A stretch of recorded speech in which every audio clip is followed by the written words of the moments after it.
Hey everyone! Welcome to my channel, where I'll be uploading daily Reddit stories. Today's story is all about one of the most unsettling experiences I went through in my early 20s, dealing with a persistent stalker. Here's how it all happened. When I was in my early 20s, my mom and I shared a house.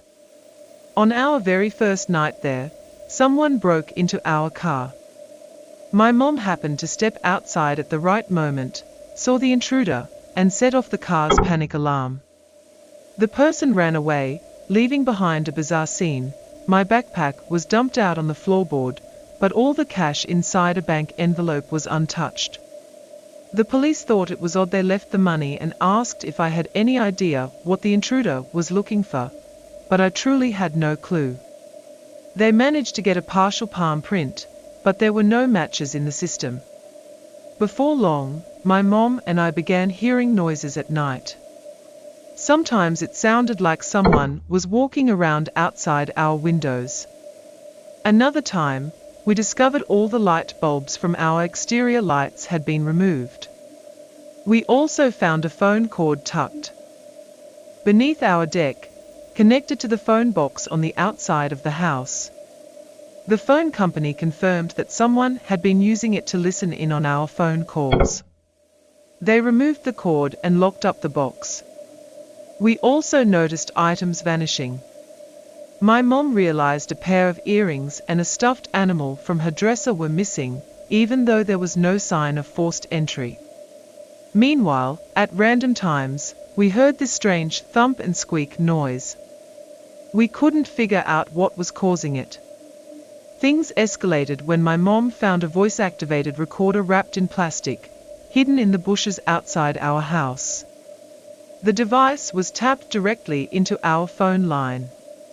Apparently, someone had gone under the house, drilled a hole in our foundation, and fed a phone cord through it to the recorder. The police sent officers to investigate, and while one officer was crawling under the house, we suddenly heard that same thump squeak. Turns out the pipe under there was almost impossible to avoid bumping when someone was crawling around. That explained how often we'd heard the noise. The stalker was regularly under our house, listening to us. My mom and I glued a cover over the crawlspace door and placed sequins in the glue so we'd know if it had been tampered with. Despite taking precautions, the whole situation felt too disturbing, and we decided to move. I went to a second-floor apartment with my boyfriend, feeling much safer with neighbors around. However, soon after moving, I realized our caller ID wasn't working. When I phoned the company, they said Mr. Kramer had requested the caller ID be turned off on my line. I was horrified the phone company had allowed a stranger to make changes on my account, and worried my stalker issues weren't actually over. I added a strict password to the account to prevent future tampering, and fortunately, that was the last time anything happened. It could have been an unrelated mix-up, but it definitely gave me a scare. Through it all, I'm just thankful nothing worse happened, though it was deeply unsettling to know someone was lurking around, listening, and watching. Even now, the memory of that strange thump and squeak noise still gives me chills. That's all for today's story.